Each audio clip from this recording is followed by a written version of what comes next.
సంక్రాంతికి వస్తున్న మూవీతో వెంకటేష్ కెరీర్లో బిగ్గెస్ట్ హిట్ ఇచ్చాడు అనిల్ రావుపూడి. ఇప్పుడు చిరంజీవితో మెగా 157 సినిమాను చేస్తున్నారు. ఈ చిత్రానికి సంక్రాంతి అల్లుడు అనే టైటిల్ పెడతారని సమాచారం. దీంతో చిరంజీవి అనిల్ రావుపూడితో సినిమా వెంటనే పట్టాలెక్కించేశారు. ఈ సినిమా జూన్ నుంచి సెట్స్ మీదకి వెళ్లనుంది.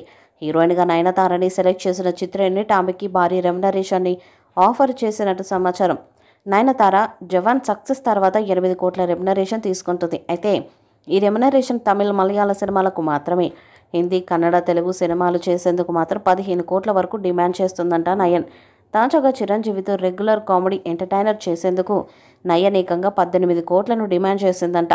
నయన్కి ఉన్న సూపర్ ఫాలోయింగ్ కారణంగా అడిగినంత ఇచ్చేందుకు చిత్ర యూనిట్ అంగీకరించిందంట. ఇదే నిజమైతే ఓ ప్రాంతీయ సినిమాకి అత్యధిక రెమ్యునరేషన్ తీసుకున్న సౌత్ హీరోయిన్గా నిలుస్తుంది నయనతార. ఇప్పటికే చిరంజీవితో 2 సినిమాలు చేసింది. సైరా నరసింహారెడ్డి, గాడ్ ఫాదర్ చిత్రాలు చేసింది. అనిల్ రావుపూడికి టాలీవుడ్లో 100% సక్సెస్ రేట్ ఉంది. ఫ్యామిలీ ఆడియన్స్కి కనెక్ట్ అయ్యేలా కామెడీ సినిమాలు చేసి ఎంటర్టైన్ చేయడంలో అనిల్ రావుపూడి దిట్ట. సంక్రాంతికి వస్తున్న మూవీకి అద్భుతమైన విజయం దక్కడానికి కూడా అనిల్ రావుపూడి వెంకీ బ్రాండే కారణం. మెగా 157 సినిమా బడ్జెట్ 150 కోట్లు దాటేస్తుంది. సంక్రాంతికి వస్తున్న మూవీ పూర్తి బడ్జెట్ 50 కోట్లు మాత్రమే.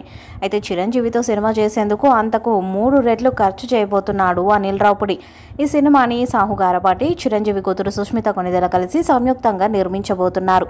ఈ సినిమా సంక్రాంతికి పక్కాగా వచ్చే అవకాశాలున్నాయని టాలీవుడ్లో టాక్ వినిపిస్తుంది. కామెడీ ఎంటర్టైన్మెంట్తో చిరు అలరించబోతున్నాడంట.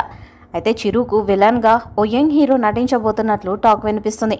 గతంలో గాడ్ ఫాదర్ సినిమాలో చిరుకు విలన్గా సత్యదేవ్ నటించాడు. అయితే చిరంజీవి అనిల్ రావుపూడి కాంబినేషన్లో వస్తున్న ఈ సినిమాలో ఈసారి కార్తికేయ విలన్గా చేయబోతున్నట్లు చిత్రవర్గాల్లో టాక్ వినిపిస్తుంది.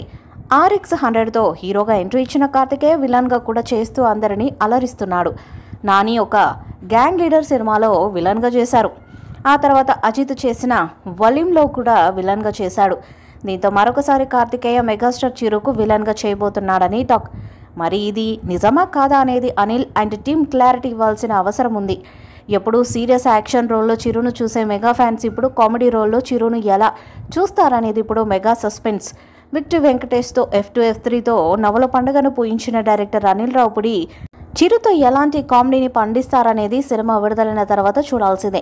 ఈ వీడియోపై మీ అభిప్రాయాన్ని కామెంట్ బాక్స్లో తెలియజేయండి. వీడియో మీకు నచ్చితే లైక్ చేయండి, షేర్ చేయండి, కామెంట్ చేయండి. మరిన్ని అప్డేట్స్ కోసం మన ఛానల్ని సబ్స్క్రైబ్ చేయండి.